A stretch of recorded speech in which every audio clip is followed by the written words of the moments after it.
To discuss how things could play out, let's bring in Middle East analyst Micah Halpern because he knows how things could play out. It's very difficult to predict, as Eli Achenberg says. You know, this upcoming Sunday, just 2 days before elections in Israel, the Israeli government will convene for the last time in the Jordan Valley to discuss legalizing an outpost. It's called Mevo'ot Yericho. And we've seen Netanyahu's campaign going through the West Bank time and again, just within the last two weeks. It was in the settlement of Elkanah. He went to Hebron, and then came the speech about annexing parts of the West Bank. Explain the strategy here. Well, it makes sense because Netanyahu has to go to his power base, but more importantly, he has to try to leech people from the further right into his party. He was successful in doing that in the first election, when he actually succeeded in getting more than what he's polling at right now. But he has to leech also from Lieberman's party. And the reason is Lieberman himself actually is extremely right of center on so many issues, just not on the issues of religious life in Israel. So he's got to try to get them, and the place to find them is not the settlers themselves, it's the people who believe that settlement is important.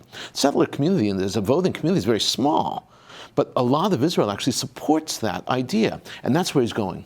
All right, so in addition to that, you have yet another comment today from the Prime Minister talking about the possibility of military action against Hamas in Gaza, this time saying an operation in Gaza could happen at any moment, including 4 days before the election.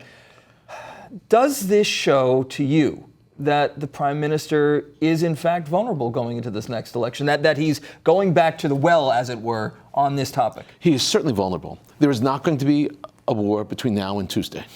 That's for certain. What will happen, though, is that they're going to attack him. All of his enemies, everyone is going to attack him. And his weakest element is the corruption question and whether or not he's strong enough with Gaza. The problem with understanding Gaza is you can't snap your fingers and solve it. So even a war, an incursion into Gaza is not going to solve Gaza. And all the other leaders know that.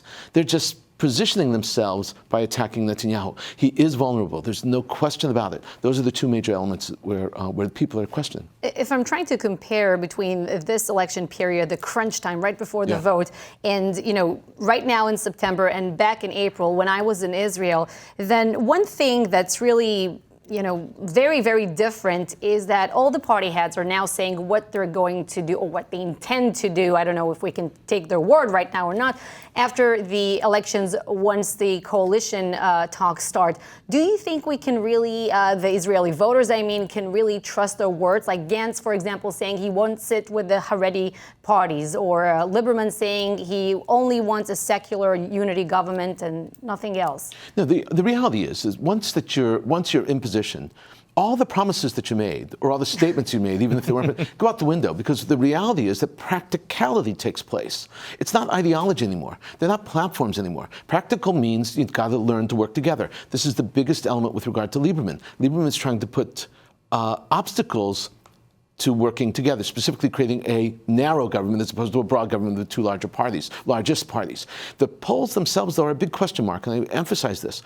If, let's say, your most recent poll, the i24News poll, has a standard deviation of 2.8%, which is 3%. You can't be accurate with that when you're talking about the difference in parties of one vote. Threshold. Right. And so in reality, it's as much as 6 votes that separate them. All right, we have to leave it there. Micah Halpern, it's great to see you as always. Thanks for coming in. A pleasure.